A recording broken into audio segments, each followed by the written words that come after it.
Hello, and my name is Pete Rushmer, and I'm your host today of A Half Dozen Things podcast. A Half Dozen Things is a podcast for business owners just like you. Whether you're an underdog hungry for success, or you're already smashing it but want to continue to level up, we are here each week for you to get insight and learning from the very best in the business. No fluff, no BS, and no self-proclaimed gurus talking about how easy business or life is. So the red light's rolling. We're on about take 6 of trying to record this podcast. Mark Shortland's joined me today, a good friend of mine and Maggie's. And Mark is the founder of a fantastic business called Shoplight. And in the last section before I cut just now, so he's going to feel real deja vu now, we were talking about how Mark and I first met, which was at a birthday party in Whittlesea, of all places, I think. Good fun. Do you like hanging out at kids' birthday parties? That's a great start, isn't it? I try not to too often, only because the injunction said that I'm not allowed to. Oh dear, I can't believe I've started with that. I can't wait for Mags and Mel to come back on that one.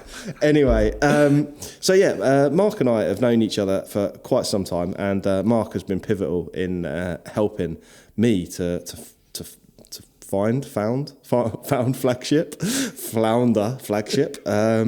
got to get my words out right. But yeah, so Mark helped me, gave me the confidence to found flagship. I met Mark for a coffee when it was just a bit of a business plan, really, and has been an absolute source of a wealth of information to help support me on the journey, having been a good sort of 5 years or so ahead on that sort of self-employed journey. Just for the benefit of listeners, Mark, can you just tell people a bit about your background, how you got into finding Shoplight Sure. and setting it up?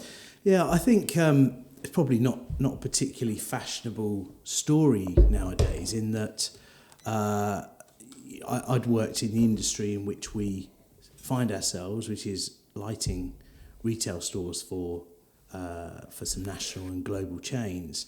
I'd been doing it for 15 years, something like that. And I suppose I'd got to the point where you sort of lose enthusiasm for doing it for other people, especially when they're large multinational global businesses. And it got to a point probably where I was of an age where it's kind of now or never. So that's what drove us to go and start the business.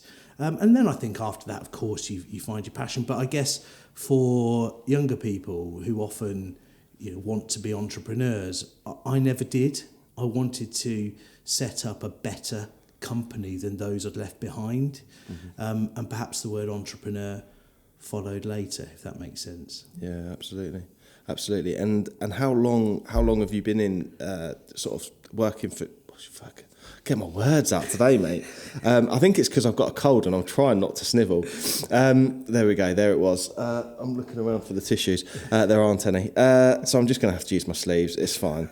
So how long's Shoplight been going, and what's the journey been like for you? So we started in 2014, so we're coming up to our 9th birthday in a couple of months. And look, like most businesses, we started off with the brief of survival.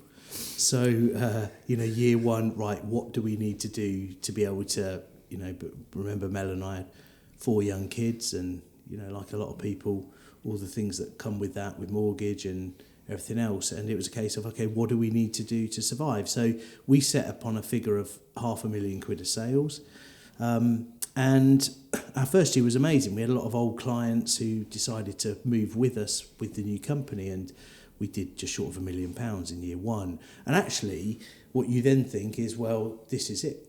It cracked it, right? Yeah. But of course, I'm a hero. Oh yeah, it's not quite as linear as that. So year 2 went really well, and then you flatline for a bit, and then it goes up a bit, and then of course COVID happens and all that sort of stuff. So it's certainly been interesting, certainly been a journey. But I'm pleased to say now, I think this year we'll do sales of about 6 million.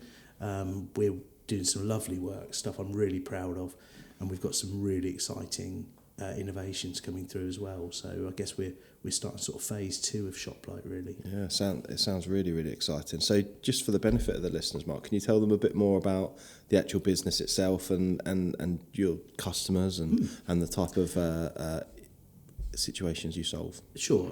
So our clients are typically high street, national and international retail brands. So we work with around 40 different brands now, some good solid UK high street names like Moss Bros and Mountain Warehouse and Mint Velvet and quite a number like that. We work internationally with Skechers, Lego, Gant and Claire's Accessories, and then we also do flagship work for brands like Dior and one or two others like that. So yeah, real mixed bag. And quite an eclectic mix. It is an eclectic Claire's mix. Accessories along with Dior at the other end, Absolutely, right? And all greatly valued. So, but I think the important thing is that essentially we try to work with retailers who need a problem to be solved. So perhaps they haven't got the in-house knowledge and expertise, and really for us it's about filling that gap, providing the right solutions based on their budget, any architectural restraints, their branding, that kind of thing, and coming up with a lighting solution that adds great value to their stores. Ultimately, it's all about helping them sell more product. Fascinating. And I tell you what, since I've known Mark, whenever I go shopping now, it's a bit of a different experience, because I do look around at the lights now, strangely, like a sad bastard. It's not sad at all, Pete. You can save a lot of money by looking up. I wish Mel would do it more often. Yeah, that's true. That's absolutely true. But I find all sorts of horror stories, and Mark will occasionally get a WhatsApp at the weekend like, "Where's Pete shopping today? Look at this horrific lighting display." And you were quite brutal, actually. I saw a really brutal LinkedIn post. You were definitely the moderator for Shoplighting on LinkedIn. The other day, you posted about Gymshark's new store. Yeah, I love Gymshark, don't get me wrong. Yeah. And I love the fact that I love what they stand for, I love what they've done. I think obviously he's a really impressive young entrepreneur. And I love the fact that you've got an online retail business moving into physical retail. And I didn't want it to come across that we're in any way knocking them for that. I think, of course, that's important to us as a business, that retail is thriving on the high streets. That said, I'm not the first person to walk into Gymshark on Regent Street and be thoroughly underwhelmed. And of course, looking at the lighting, frankly, it was designed by somebody who'd never lit a store before, I suspect. Yeah, so it was slightly tongue-in-cheek. Hopefully it came across a little bit cheeky. Yeah, no, it was, absolutely. But just to say, look, there's a better way. Yeah, for sure. Yeah, no, I thought it did make me chuckle. So obviously I've been trying to get you on the podcast for a little while. Ever since I started a half dozen things, I've been trying to get Mark on, but timing's been incorrect, bits and pieces like that. This thing called COVID kind of getting in the way, and then COVID again as like we get poorly with it and those kinds of things. So we've had to rain check it a few times, but I'm really pleased we have, because there's something really specific that I wanted to share with the listeners today around what's called B-Corp. And it's a journey that Mark's been on. How long have you been on the B-Corp journey now, Mark? So we started our B-Corp process in August 21. Okay. And we became a certified B Corporation in about August 22. So it was a full year's accreditation process. Brilliant. And just for a lot of people will probably either be scrambling for Google, or maybe if they're driving, hopefully they've got their hands on the wheel. What is a B Corp? Yeah, it's a good question. So the B Corporation accreditation started in America, and essentially it's an accreditation process for businesses that want to be a force for good. So they're businesses that pursue a higher purpose other than a single-minded focus on profit. So B Corps will look at the impact they have on their workers, the environment, their local community and customers. And it's really about transforming the economy to benefit all people, the communities and the planet. So we can talk a bit more about the actual process, but essentially what you've now got is over 6,000 B Corps across the globe who all have a similar kind of northern star, which is to not only be businesses that are there purely for shareholder maximisation, but are actually there to look after employees, local communities, the environment, and shareholders. Because I think it's important to stress shareholders don't get left out in this deal. And actually, as you dig deeper, you'll find that B Corp is some of the most successful businesses on the planet. They range in size. So you've got at the top end, Danone are a B Corp. If you look very carefully at an Evian can, as they now produce their products in cans, you'll see the little B Corp symbol. Okay. Nespresso, Body Shop. There's a number of really famous brands that are B Corps, right the way down to single operator businesses. So and everything in between. Fantastic. And what was it about B Corp that really made you sit and think, actually, I want to go through this 12-month process? What was that? Yeah, it's a good question, Peter. I think first of all, it's important to say that it wasn't a case of waking up one day and maybe reading something about B Corps thinking that'd be good. For us, in a way, we'd already been through a process, I suppose, a journey of change, because I guess, like a lot of small and starter businesses, you do go through a series of steps, and as I mentioned it before, I think the first step is survival, and then it moves on to other things, and actually, as you change, you find that perhaps the needs of the business change as well, or what the business should stand for changes. So when we looked at the B Corp accreditation, we actually found that really our goals and our values were kind of similarly aligned. Some of the things that B Corp asks of you, we perhaps already did. We didn't maybe have the formal approach to it, but we did it anyway. So I think for us it was something that we could kind of fall in line with, because we felt it represented partly where we were and partly where we wanted to be as a business. Of course, yeah. So what is it that were the B Corp philosophies?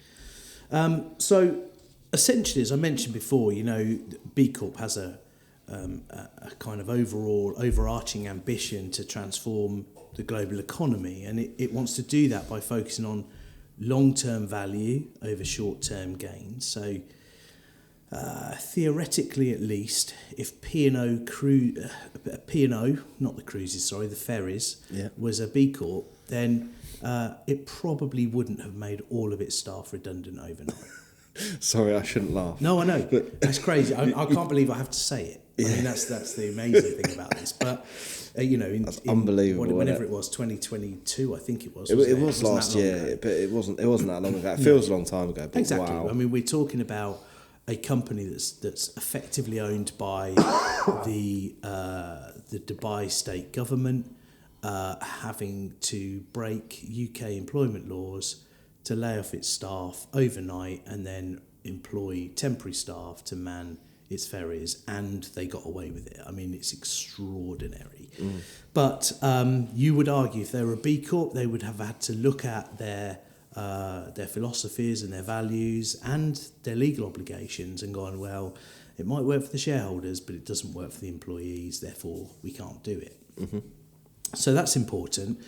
There's certainly an approach of we over me and justice over inequity. And what you will see with B Corps is there's very much a community feel amongst B Corps.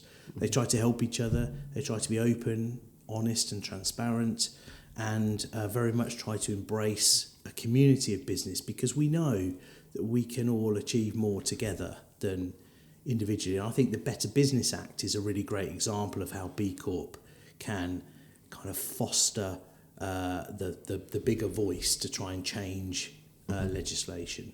Got you. What is the Better Business Act, Mark? The Better Business Act is a coalition of businesses, not all B Corps actually, some who aren't, but essentially it's a coalition that signed up to lobby government for a change in the law. And that law should be that all businesses have to assign a proportion of their decision making to the rights of employees, local community and the environment, so that it doesn't mean you preclude the needs of shareholders, but as we talked about earlier with P&O, the excuse for big business to commit abhorrent acts is well, we have to look after the shareholders. That's our legal obligation.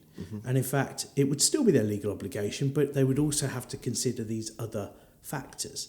And that's all the Better Business Act asks for, is fairness and equity, rather than allowing the legislation to provide an excuse to do bad things to good people.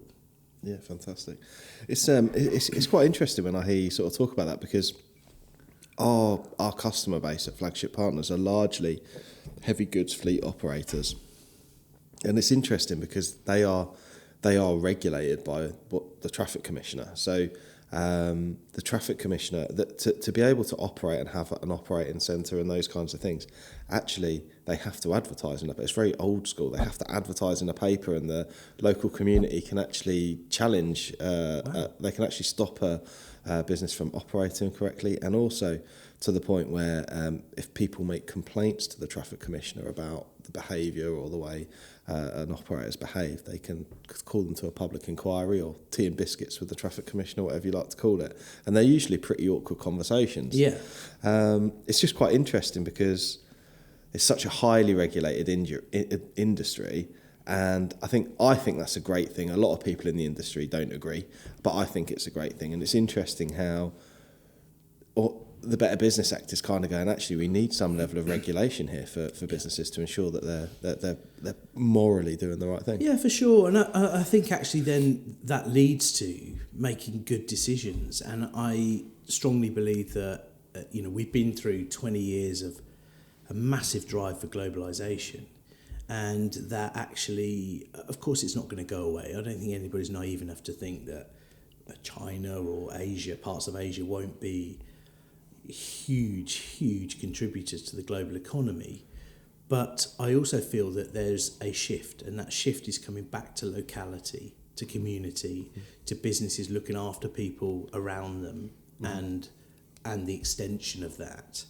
And that perhaps, hopefully, there'll be a drive towards businesses considering these things and doing the right thing more than perhaps they would have done 15 years ago. But of course, as always, legislation is behind. Yeah. It'll always react to what it sees rather than leading from the front. And, we live in hope that it'll catch up. Fascinating, absolutely fascinating. So, as a business, what does being a B Corp mean for Shoplight? What benefits do you get from being a B Corp? Well, as I mentioned earlier, really, we certainly felt that it reflected our values as a business from the get-go. So it wasn't necessarily a case that we had to change those values, more that we adapted and developed them to align with some of the elements of B Corp. But we do believe that businesses can be successful, profitable, but also leave a positive footprint on society. And for us, it was about, I suppose, having B Corp, as I mentioned, that northern star, so that whenever we make a decision, it's around the benefits of B Corp, and it's around about looking at what's important under our obligations to B Corp, so that we hopefully make the right decisions. So we try to be a force for good in everything we do, whether it's workers' rights. Now, I can give you some examples and stuff that we might have developed over the last 12 months. The critical thing, though, is also we've adopted the B Corp mission lock, and this is really important because it's actually the legal bit that you need to adopt to become a B Corp. And essentially, that's that legal obligation to consider all stakeholders of the business rather than just the shareholders. Historically, it was something that B Corp considered to be a nice to have, I suppose. But going forward, it will be a bare minimum that you adopt that mission lock. And that does require a change to a business's articles of association. Sorry to get perhaps a bit boring on it, but this is the legal bit, right? So for people who are listening that maybe, in fairness, those transport managers and people like that are listening, you learnt about the formation of limited companies and those kinds of things as part of your qualification. So what Mark means by the articles of association is those scruffy documents you actually do them online, don't you? And you probably don't even realise you're doing them when you're signing up your limited company. Yeah, absolutely. But they're those bits online which basically say that you will be, you'll behave in a way you'll behave in a way that's well, I can't even remember what they are. In fact, you probably better tell me what's actually in the standard articles, because you've been looking at them. Absolutely. I mean, the standard articles, I suspect almost every company adopts as the government standards, and essentially it says that you have a legal obligation to the shareholders of the business, which, as we mentioned earlier, is a fantastic get-out clause if you want to do anything else that perhaps isn't of benefit to other stakeholders. I'm going to cut half the workforce. Why? Well, I make more profit, and therefore my legal obligation is to the shareholders to deliver return on as a dividend. So essentially, it's a standard legal document that essentially ties down the directors of the business in terms of what their legal obligations are. Fantastic. So it sounds like a really, really sort of positive thing to do, and it sounds like it's been beneficial for you. What's the process been like? You said that you signed up for it in August 21, and it became kind of official August 22. So that was a good sort of 12-month journey. And I know that you'd have had to dedicate some resource from the business to be able to achieve that. So what's the process been like for you? Yeah, it's it's arduous. I mean, there's no two ways about it. It's not quick, it's not easy, and hopefully that makes it all the more credible, right? It's not about greenwashing. It's about making permanent change so that businesses continue to improve. But in terms of the nitty-gritty of it, it starts with what they call their impact assessment. And this is an online tool. In fact, any business can take the impact assessment just to see how they fare. Essentially, B-Corp operates on a scoring method of up to 200 points. But to become a B-Corp, you have to achieve a minimum of 80 points. And the average for UK businesses is around 53. So it's quite a leap to become accredited, but you can certainly take the impact assessment, see what score you get, and consider it from there. But essentially, it breaks it down into sectors. So you have governance, you have employee rights, you have local community, you have the environment, and you have customers. And within each section are a series of deep dive questions. These can be all about supply chain. They can be about the rights that your employees have. Do they have certain medical cover provisions? Do they have pension provisions? What hours do they work? What's the relationship between the highest earner and the lowest earner?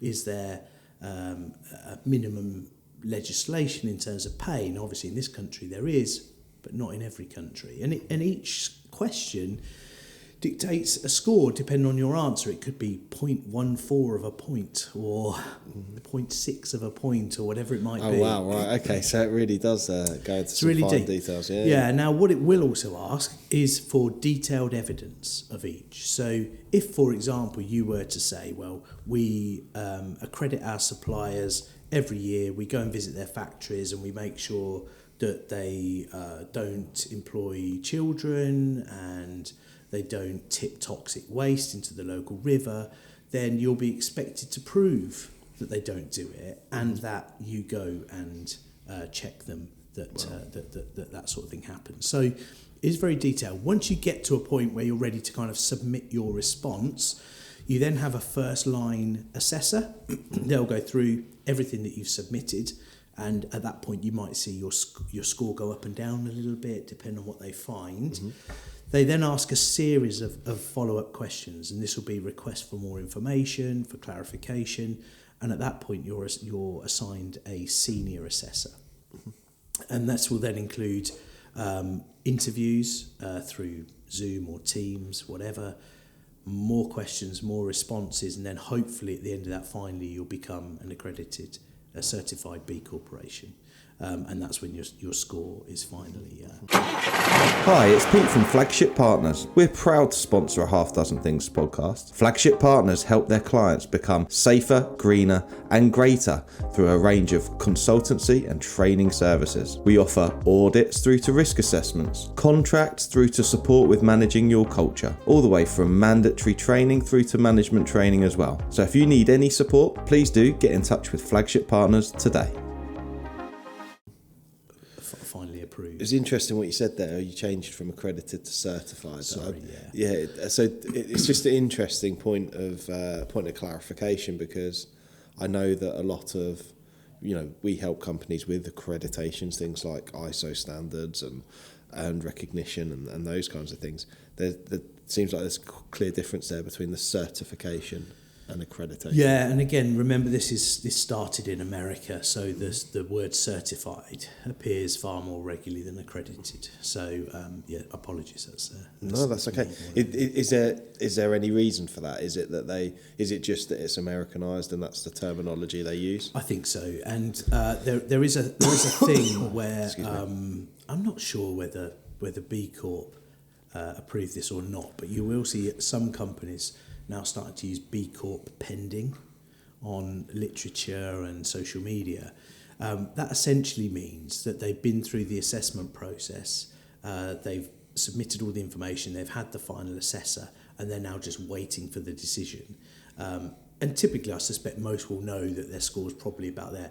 It may be you get one that says we're B-Corp pending, they've got a score of 80.1, and then find that actually they didn't achieve it. But yeah, so you might see both. But B-Corp pending means that they're not quite there yet, but they likely get over the line in the near future. I think, sorry Peter, the last thing to say on that is that it is also an ongoing journey. You don't become a certified B-Corp and you keep it forever. It's only a 3-year period and then you have to recertify. And currently B-Corp is looking at its standards, tightening them up. There is one criticism because remember, B-Corps aren't perfect, right? They're companies that want to do better, but it doesn't mean they've cracked everything. And one of the complaints for B-Corp is that you could have a really great score in, say, the environment section, but a really poor score in workers' rights, but still get to the 80 points. Great. And what B-Corp are going to do is level that off and say there are now minimum standards in every category, and if you don't hit one of those, it doesn't matter how well you do in the other 4, you can't become a B-Corp, which I think is a positive step. Yeah, that makes absolute sense, because you don't want... Essentially, I guess, you're heavily invested in this, as are the other B-Corps, so... There is a requirement, I suppose, as a community for you want to maintain high standards. Very much so, and make sure that the right companies are certified. There are a number of examples where B Corp has taken some criticism. I think if you look at Nespresso, they are regularly held up as part of the problem with B Corp. I mean, ultimately, Nespresso's products come in foil capsules, little metal capsules, and as I understand it, a large chunk of them are not recyclable. So you end up in a situation where most of their product goes to landfill, and yet they're a B Corp. So you can understand where that criticism comes from. Equally, I suppose BrewDog is quite a famous example as well. If anybody follows the story of James Watt and the BBC, it was quite a contentious documentary they did on the founder of BrewDog. But following the allegations of that, B Corp launched an investigation into BrewDog and actually turned around and said, we're happy to leave you with as a certified B Corp. But the board had to give some commitments in terms of minimum standards. And actually BrewDog declined it. So they surrendered their B Corp certification. They're no longer a B Corp. So, but actually that gives you confidence as a B Corp, because you think it's not for every company. And if there are companies that say, do you know what you're asking of us ties our hands a little bit, we're not happy with that, then that's good. Yeah. You need that minimum standard to ensure you keep credibility in the process. Absolutely. And just to maintain my credibility, Mark's just laughed at me. So I've got such a runny nose. I've had to use my sleeve. I've not had any option. So, horrific. I think BrewDog's a funny one. I really need to watch that documentary, actually, because I listened to him. I was away in Mexico and I listened to James Watt, isn't it? Yeah, James Watt. I listened to him on Diary of a CEO. And I thought it was fascinating. Yeah. I thought it was a fascinating story. And I've got a lot of friends who are really into BrewDog, and they're punks or whatever they call themselves. Yeah. I mean, as you know, Pete, I'm not a big beer drinker, but I on a personal level, I quite like him. I think he's found a lot out about himself, and has no doubt made lots of mistakes along the way, and perhaps there are victims of James's behaviour who shouldn't be forgotten in all this. But that said, I also think that the BBC's documentary was a bit of a hatchet job. They knew what they wanted to say before they even started rolling. So anyway. Yeah, no, absolutely.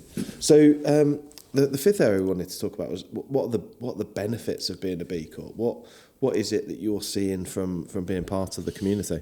I think it's what's really fascinating about B Corps is that in many ways it commits businesses to some pretty high minimum standards. But interestingly, most B Corps will report some really positive impacts, such as higher staff retention, attracting staff in the first place, especially if you're in the market for a younger generation, in terms of profitability, and frankly in terms of marketing benefits. So it's an interesting one in that I think probably a lot of people look at it and go, okay, well, I've got to look after workers more, and therefore perhaps that will hit my profitability. And yet the data shows that B Corps go on to be more profitable despite making those commitments. And actually, sure, that's great for those businesses, but it's also great for society, because if those businesses become more profitable, hopefully it demonstrates to local and global businesses that you can do the right thing and still be profitable. You don't need to treat people badly to earn money and pay dividends. Yeah. So, we'd certainly love to see more businesses becoming B Corp certified. I think it would result in some pretty big improvements for people and the planet. I do think it's important to stress, though, it's not just a badge, and if you can't pursue it honestly and commit to real benefits and change, then it probably isn't for every business. Mm-hmm. So, look, we know that more and more consumers are looking for brands that have ethical and sustainable credentials, and I think that is central to being a B Corp.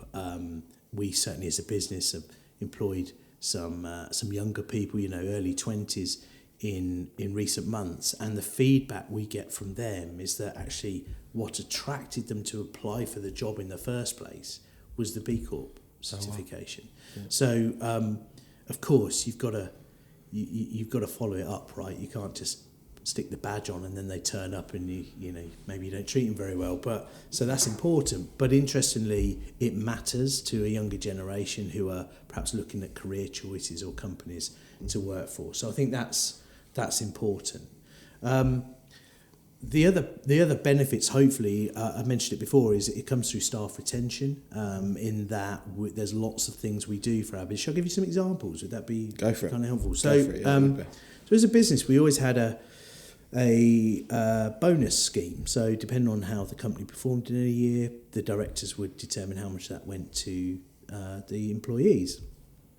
But for example, that's now formalised. So when people join our business, they know that 7.5% of our net profits go into a bonus pot that is then divided out across all staff depending on the hours they work and whether they've been there for the whole financial year or not.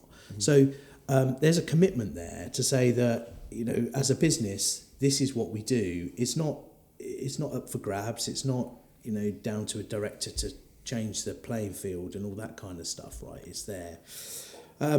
We also ask all of our staff to volunteer for a minimum of 2 days a year, but not in their time, in our time. So they'll go and either find their own charitable cause that they're particularly passionate about, or we'll help them find a charity that they can help out. And we ask them to do 2 days paid volunteering every year to give something back. And what's amazing is the feedback you get from that. You have people, some who love the idea, right? They're probably extroverts. They love the idea of going out and helping a charity. And then you get the introverts who can't think of anything worse than going to join a group of strangers to help them for half a day or a day. And they're the ones who get the transformational effect. They're the ones who come back and go, that is so rewarding. Love it. Can't wait to go again. Yeah. So it's really interesting. And I think ultimately, these things feed back into your brand, right? You get a reputation amongst your employees that hopefully makes them think this is a great place to be. Lots of other bits and bobs on there. We have things like an emergency loan fund. So if one of our our team's boiler breaks tonight, and they perhaps have a choice of sticking it on a credit card or perhaps asking the business to lend it to them. Then the business will, in line with all kind of tax regulations. So there's other benefits that hopefully they feel like the company stands behind them, and perhaps in return they do the same as well. I think as well, finally, on the benefits, there's also that point about let's be realistic. It's also good for marketing, and we now work with a number of clients who are also B-Corp. So Jojo, Mamam, Bebe, who are the children's wear retailer. They're now owned by Next, but I think they've got nearly 100 stores across the country. How long did you have to practice in the mirror to say that? A while. So they're a B Corp, and actually one of the key decision drivers for them to switch from their previous supplier was the fact that at the time we were B Corp pending, and we just started working with a Dutch brand called Ace and Tate. They're an opticians brand opening stores across the UK, and again they're a B Corp. So one of the things that attracted them was being able to work within the community of B Corps to help deliver their stores. So. No two ways about it. It's good for business too. Yeah, fantastic. I think it's really interesting to hear that you've benefited from other people, and I guess that you're demonstrating or walking the talk that you've reached this standard, so that people, decision makers in other businesses will know that you're a safe bet. It just gives that extra bit of trust.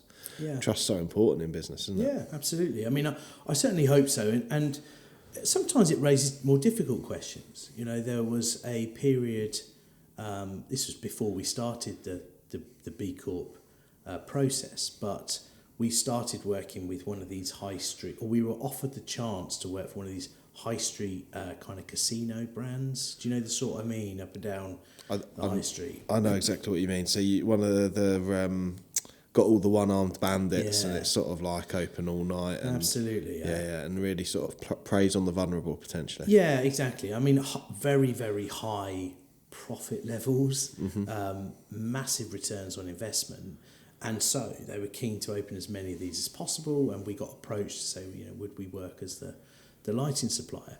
Now, we actually made the decision that we would, and that's based on the fact that it's legal.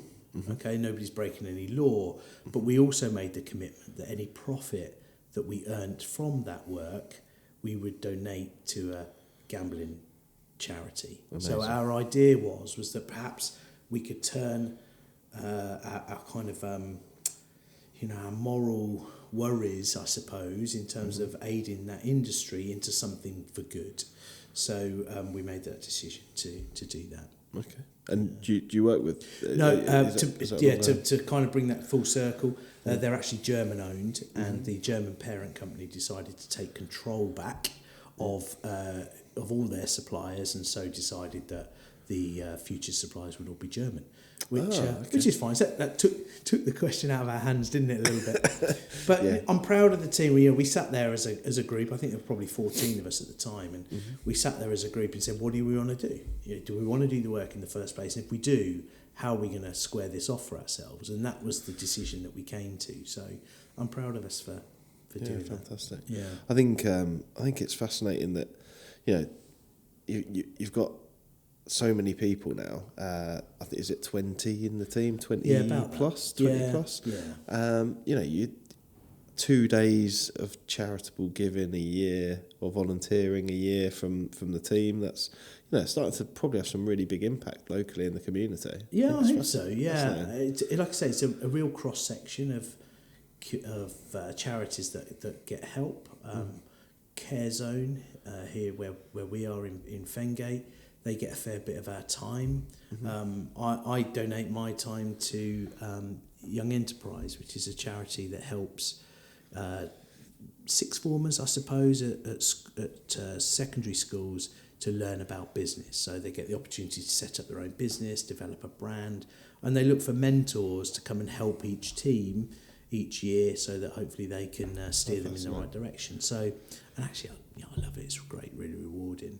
So a real cross section of stuff that we do, and then that feeds back into the the donation side as well. We commit as a business to 2% of our net profits minimum to charities each year. And I think this year we're supporting Macmillan and Embrace, who are the most amazing charity that help child victims of crime. Fascinating. How do you decide on who to help?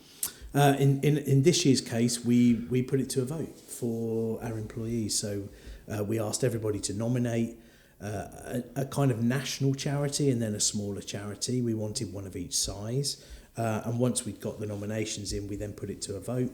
And it was Macmillan and Embrace who came out the winners this year.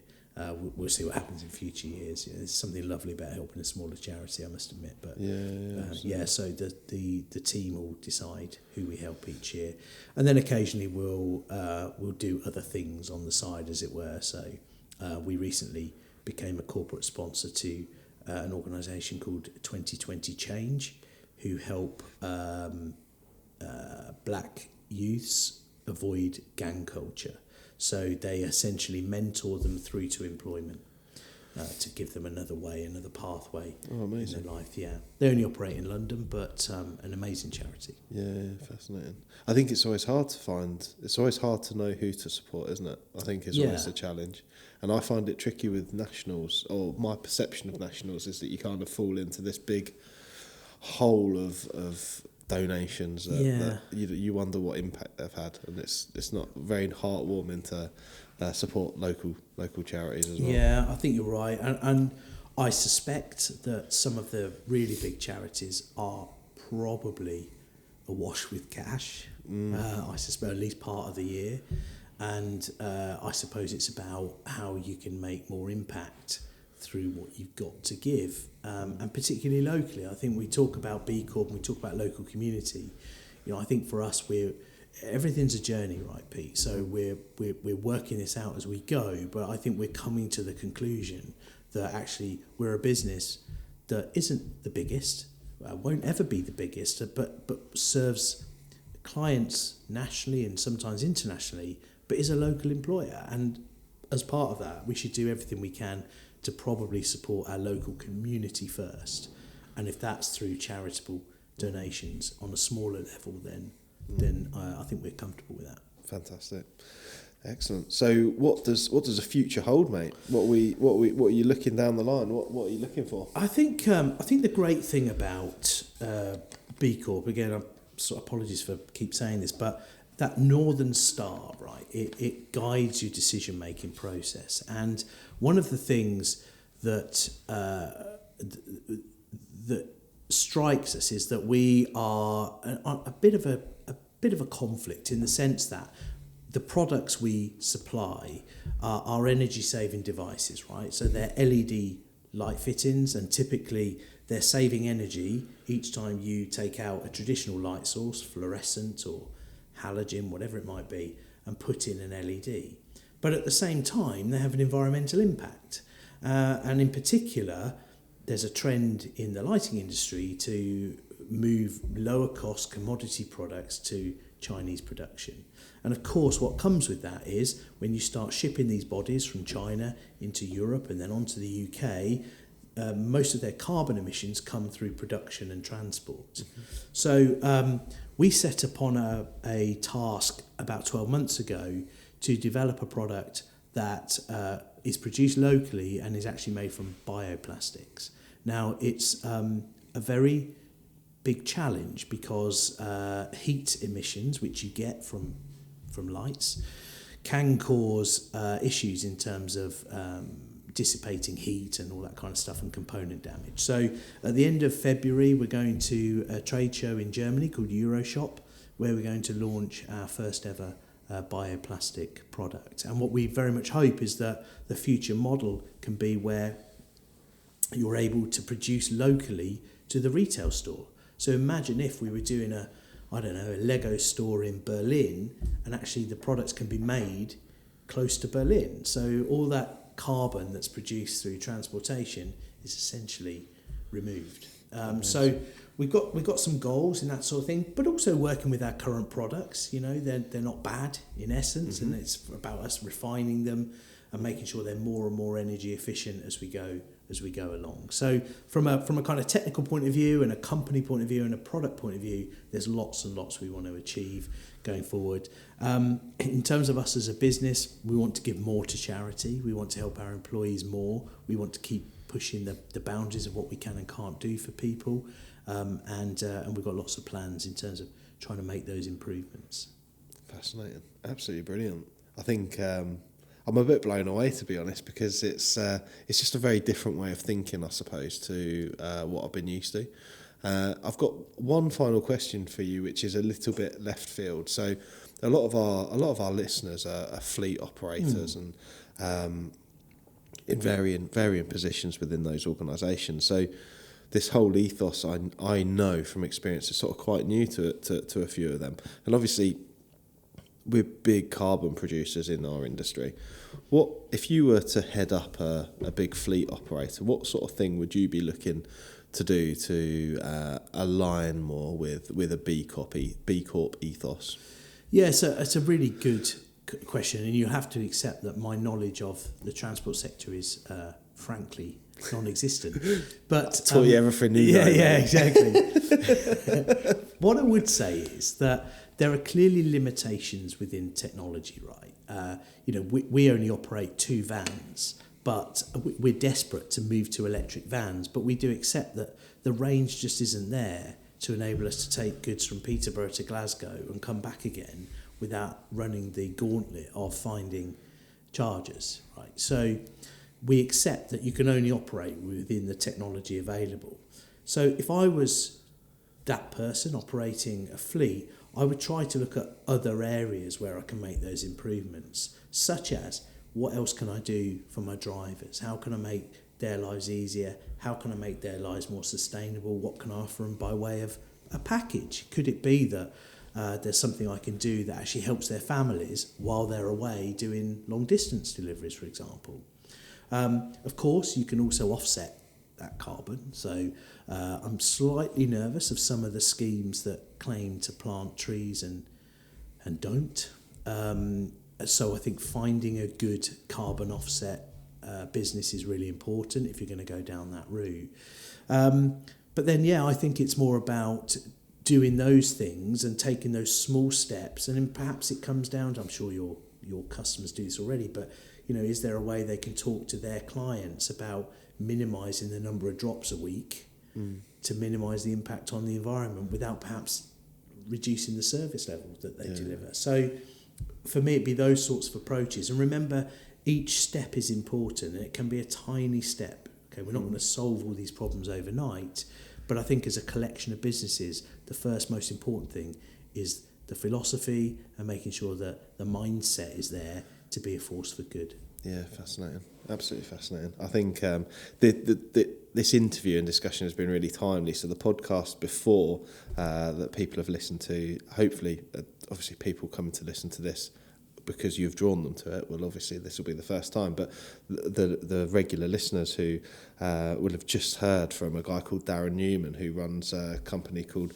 Low Carbon Truck, and he focuses his business on looking at alternative fuels and looking at decarbonising fleet operators. And we're looking to launch as a joint project, which is something that I'm really excited about, what's called the carbon literacy training for fleet operators. So fantastic. It's a bit of a move in the direction our vision is around making our clients safer, greener and greater. And hopefully that offering is going to help support that. So it's really fascinating to hear more about B-Corp, Mark. So thank you very much for joining us today. No problem. Thanks, Pete. It's been a pleasure. Yeah, I hope listeners have really enjoyed that.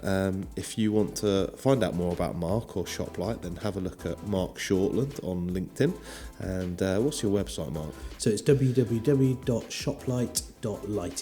Perfect. Thank you very much, Mark, and thanks for joining us. Thanks, Pete. I really hope you loved today's episode, and if you did, please make sure you subscribe and listen out for future episodes too. Please do share it across your social media channels. We hope to reach more and help more people. If you want to find out more about me, my name's Pete Rushmer. You'll find me across any social media channel and my business, Flagship Partners, and we're your partners in success across your business. Thank you. See you again soon.